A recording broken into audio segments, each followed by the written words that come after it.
Alrighty, hello my friends, better late than never. Today's date is 22nd of October 2025. Here we are, let's chat with Matt. I'm late because I'm getting back from the motor mechanics, had to drop our car down and various exacerbating factors meant I was late getting back. But that's life at the moment, it seems. The world's chaotic.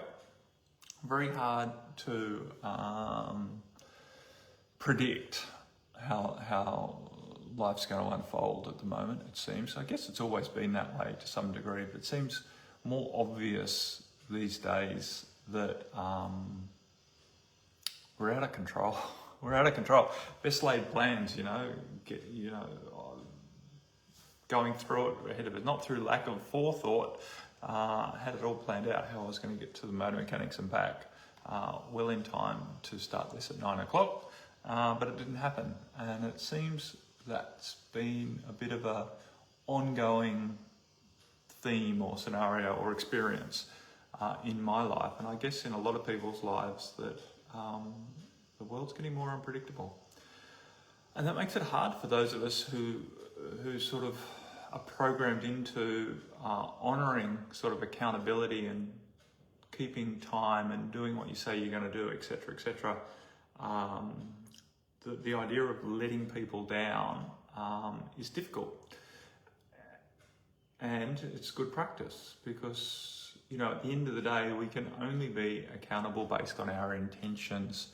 This has always been the truth, and not so much on, I'm just going to swipe this side to side, not so much held accountable on the outcomes of our actions, because we're not in control of those, and we never really have been, but it's becoming more and more obvious that we're not. Doesn't matter what our intent is or how hard we might try to achieve an outcome, it seems to be in the collective's hands, I could use in God's hands, whether or not we succeed in our intentions being met. And so to beat yourself up for things that are happening outside of your control, to hold yourself accountable to your perceived failings, is not very kind and not very useful either, not very beneficial to yourself or to your vibration, which is really your prime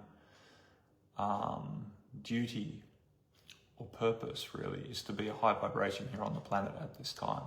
Your vibration, your resonance is a very big part of your contribution here on this planet, and a part of your contribution that I think most people don't fully recognize and appreciate how big a contribution yes, I'm talking to you are being just by being your vibration here on the planet.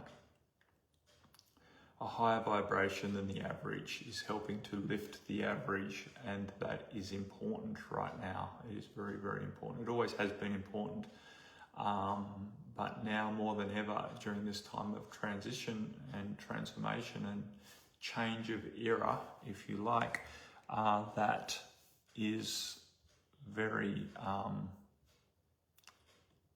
sorry, I'm just opening up Facebook because I'm aware that it doesn't work very well on the phone,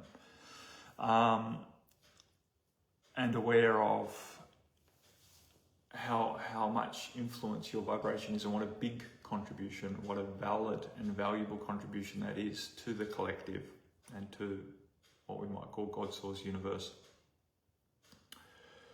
So yes, but it is difficult. It is difficult.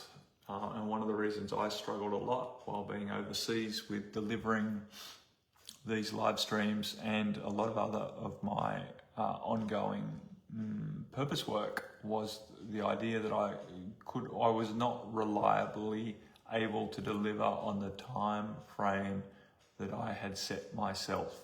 I'd set myself, right? It's not that it had been dictated by others how I should post and when I should post and upload my meditations and be able to do private sessions, etc. And when you're traveling, it becomes very much more obvious that things are very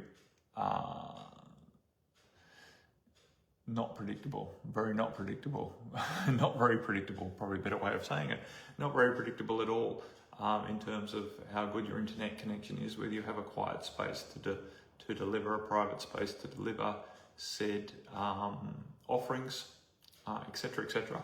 And so rather than deal with the stress of wondering whether or not I was going to be able to deliver on the time frame that I thought I should, it was easier to throw my hands in the air and say I won't do it at all,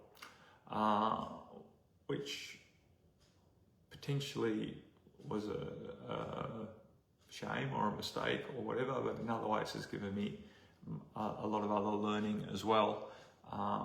Every action that we take helps us to develop more wisdom. That is the truth. And I think the only mistake we can make is thinking that we're making mistakes, and getting down on ourselves again, reducing our vibration based on our perceived mistake or shortcomings or inadequacies, when really they're not inadequacies or shortcomings at all. They're just the process of life unfolding.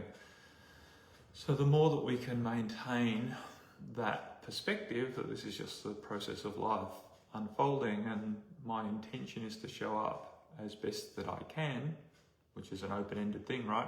What is your best in any particular moment? That's an interesting can of worms, and we could all do better and we could all do worse. And given any particular moment, how much quote-unquote effort are we supposed to apply? You know, all interesting concepts to consider, and not very useful concepts to overly contract around, get worried about. You know, how do we care but not worry about these sorts of concepts? What is my best in this situation? And am I applying myself at an appropriate level of care or effort? You know, what's the difference between caring and putting effort in? You know, effort comes with this connotation that we're expending energy. Caring is also a form of expending energy. It's mental energy rather than external actions. You know, effort is seen as more of an external action type thing, or at least a measurable attempt at doing something.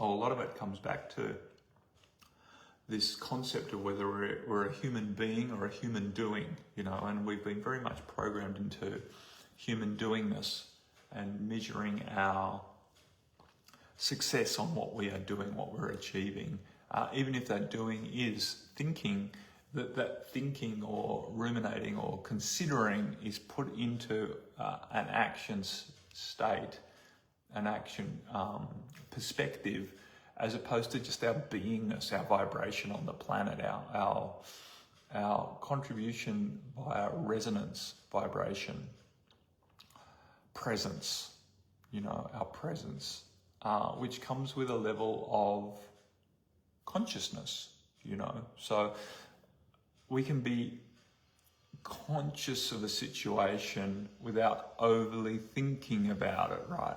Are we using brain energy to ruminate and consider, or are we just aware? You know, this term aware, conscious of what's going on. And in that conscious awareness of a situation, are we not bringing our light to the situation, you know, without actually applying effort in the way of thought, action, deed, or even feeling, you know, emotion? Oh, I feel shame or sympathy or sorrow or grief or anger around a situation that's happening on the world.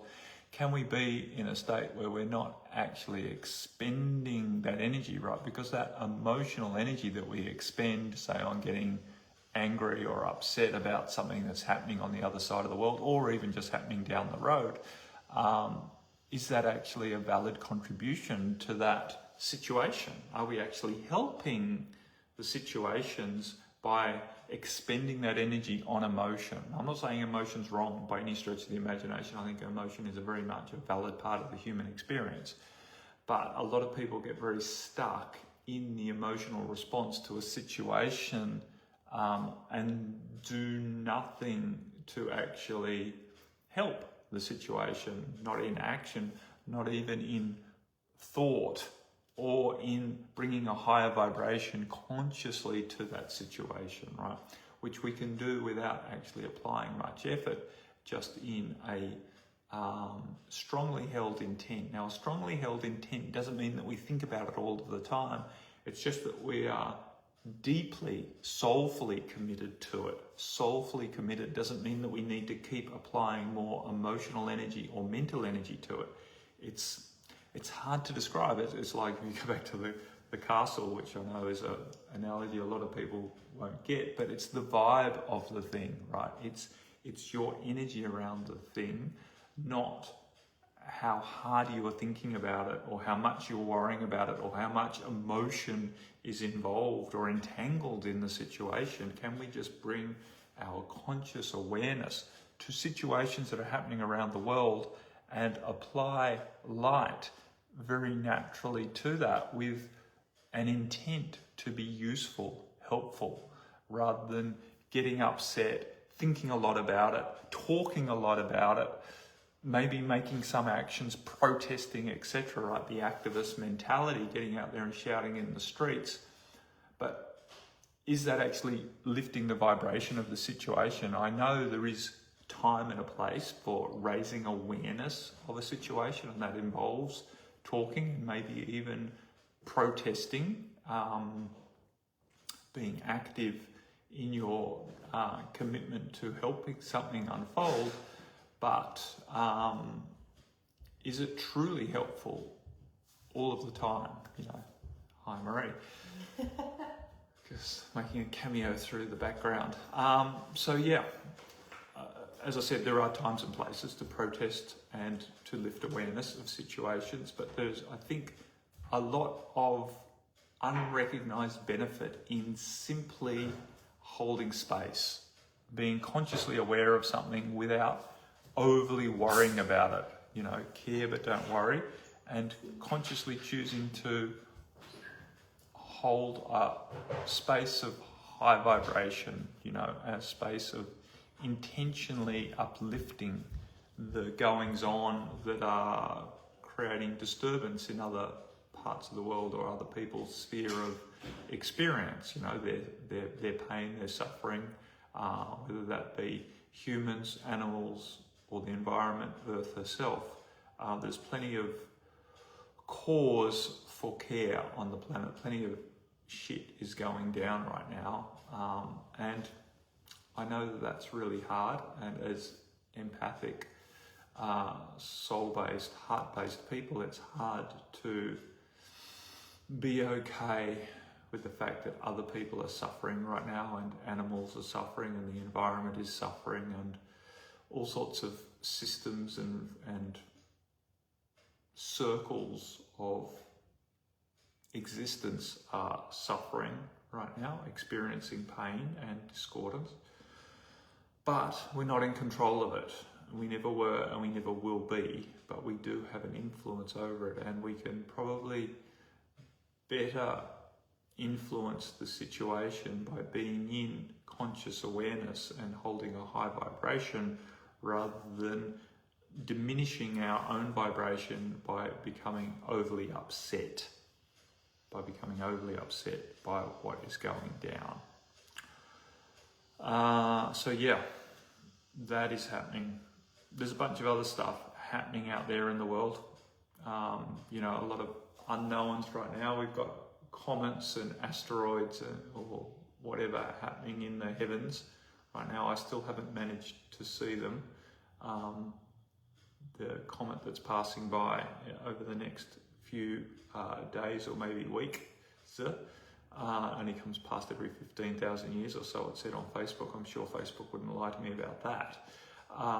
Asteroids as well. And then we've got this other one, Atlas, whatever it is, something Atlas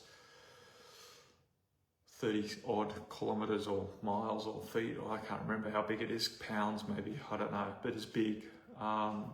Potentially doing a flyby, a lot of conjecture about what it is, whether it's an alien object, well it is an alien object, but whether it has life forms on it controlling it or something.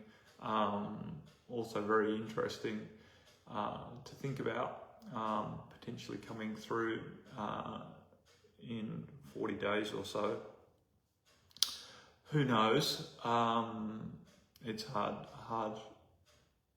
to know how much we should pay attention to what at the moment, because there is no shortage of things that we could be paying attention to, which could be exhausting for most. So rather than exhaust yourself, I think it's valid to have a general awareness of a lot of things and then stay in your lane for most of the time, because really, what can you and I do about said object approaching Earth?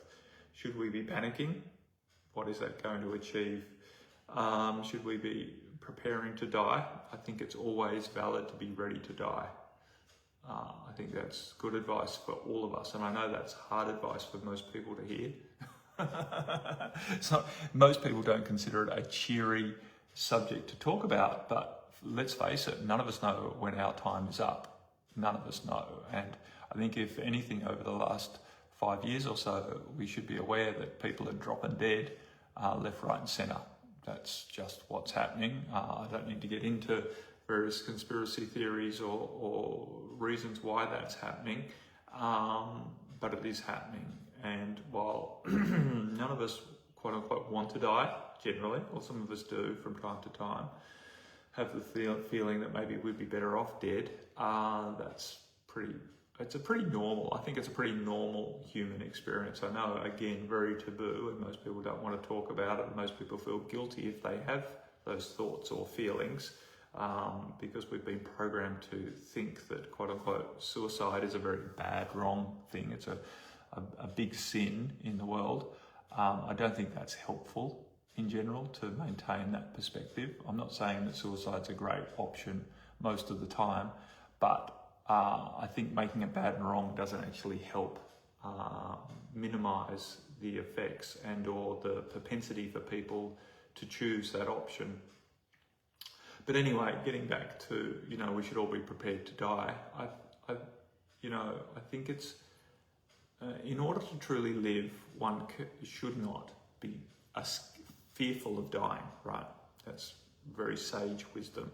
In order to really live, you can't be scared of death, right? Because as long as you're scared of death, you're always going to temper what you do. You're always going to pull back from having the full experience of something. And I know it's difficult because it verges on, how, quote unquote, reckless should I be, and I think it comes down to, in that regard, it comes down to your trust in your intuitive knowing. Do you intuitively feel that this is dangerous, or do you just think that maybe it might be, right? Have you been programmed to think that this is dangerous, or do you truly feel in the depth of your being that it is? And I think that's a good place to contemplate or consider when you are wondering whether, how far is too far to go in any particular activity when it potentially is getting dangerous. How dangerous is too dangerous? And we all know adrenaline junkies, or we've read about adrenaline junkies who do amazing things that most of us would not be capable of because fear would cripple us, exposing themselves to potential falls, which would be for most, the end of life, or drowning, or anything else, doing feats that are considered very dangerous to the majority of the population, and yet other people do it time and time and time again and survive the experience, right? And, that is a spectrum. There's no real line in the sand. I guess we could draw normalities around majority population, what's too dangerous and what's probability likely to create significant injury or death, and what's not. We could go down lots of paths like that.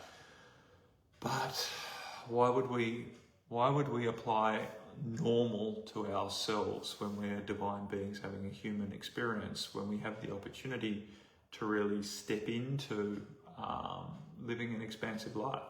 So I'm going to try and stay on topic, and come back to we should all be prepared to die. Because if we are merely existing in order to stay alive, then we're not really living. That's the truth.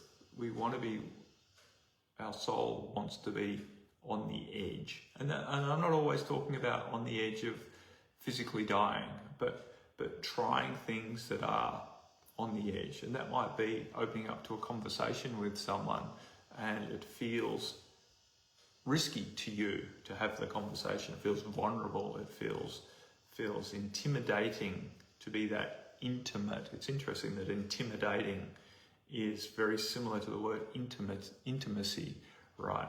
And intimidating is seen as bad, wrong, almost abusive, and yet intimacy is seen as something that is desirable, and yet they're basically the same thing. It's about being real and open and vulnerable, and being close to the core, cutting close to the core, which gives us the opportunity to have experiences that are expansive and quite often uncomfortable. And so that opens up this whole idea of discomfort being bad and wrong, when potentially discomfort is really a very normal, vital even part of living a full life, is to be willing to be uncomfortable, whether that be physical discomfort, mental, emotional, social, spiritual, etc. Going to the edge, peering over the edge, maybe going a little bit past the edge, which could inflict some damage of some type, description. We might get quote unquote hurt in one way or another. It's part of living. It's part of living. And so for me, I did, and it's quite a few years ago now, quite a ongoing series of meditations loosely based around the Tibetan sort of Buddhist teachings around preparing for death, right? Considering my own death, I've also considered deaths of people who are dear to me, children and partners, etc., parents, going through the experience mentally in meditative state to prepare myself for when it does happen, if it does happen. Well, my own death definitely will happen. Whether others die before me and I experience those or not, I don't know yet, right? But the point is, if you haven't really opened yourself up to contemplating the experience, you're always going to be scared of it, and you're always going to be resistant to it, and you're not going to be able to fully embrace it when it happens, whether it be the death of someone you love or your own death. In the yogic and Buddhist teachings, they say the last thing you want to be on when you're dying is scared of dying. That's not useful for the ongoing journey of your soul. And so to be willing to accept the process of death is useful. And I would encourage all of you to at least consider what dying is going to be like, so that when it does happen, and it is definitely a when, not if, when it does happen, your death, you will be able to face it a little more comfortably and confidently, and go on. And of course, that is an ongoing process. We don't just do it once and then it's done. Oh yeah, I've considered my death. As we progress, as we age, we all gain more maturity and wisdom and have a deeper insight, and we potentially have different things to live for and grieve over in our own death, things that we don't want to leave behind. Maybe that's grandchildren, maybe it's something else, etc., depending on your stage of life.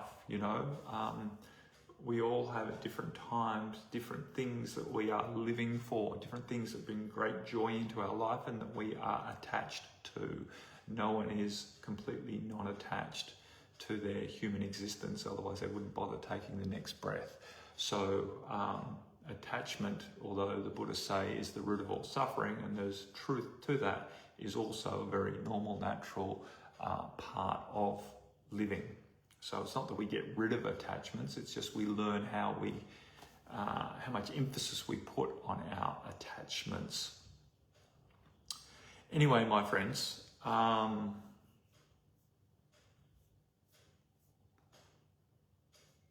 I was just checking the thing here, the thing that I'm watching, to see if anyone's commenting, which no one is, which is fine. I'm well aware that I've been absent from doing these live streams for a very long time, and so coming back, not necessarily going to have a live audience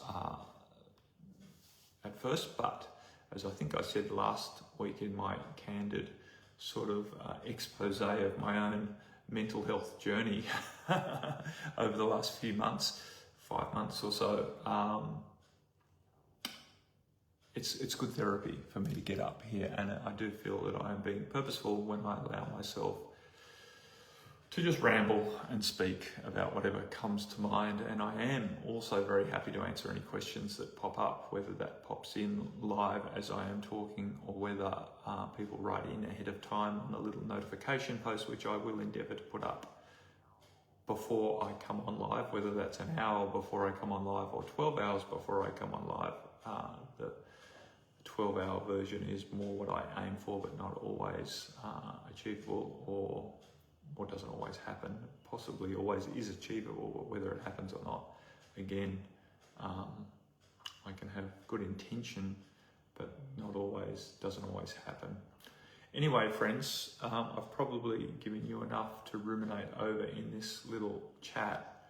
Bottom line is, it is very turbulent out there in the world. We've just come through new moon less than 24 hours ago. Old endings, new beginnings. A lot is happening out there. A lot of energy is very intense. Be kind to yourself. Do your best to stay relaxed. Choose to care without worrying. Choose to examine how much effort you are putting into getting life right, and maybe pull back a little on that.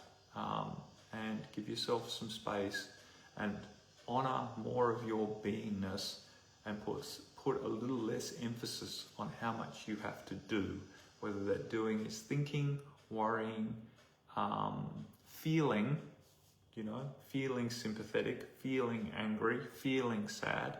Again, it's not wrong, and it's not that you should suppress your feelings, but also don't think that you are somehow helping others by having all of these feelings about it, right? Your feelings are your own experience. You're not honouring someone else by feeling angry about their situation. If you want to honour them, do something about it, or be light and lift the consciousness around that situation, right?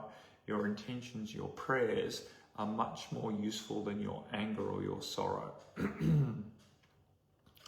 So, bit to think about, and be willing to contemplate, what your relationship is with death, your own death, the death of others. There's a lot of death at the moment. A lot of things are ending so that new things are beginning, including lives. Remember that these souls aren't disappearing. They're just changing form. Anyways, much love to you all. Namaste. If you have any questions post listening to this, feel free to write them in the chat, in the comments, and I'll do my best to answer them, whether I'll pop on and do another live maybe next week, or even a shorter one during the week to answer a pertinent question. I'm willing to do that. Or I might even be able to write a response if that's easy done for me, which is not always. Otherwise, I intend to be back next week. It will be our last week from this location, and then we'll be into Thailand and Cambodia for the next 6 weeks, and I will see how our chat with Matt schedule goes this time overseas.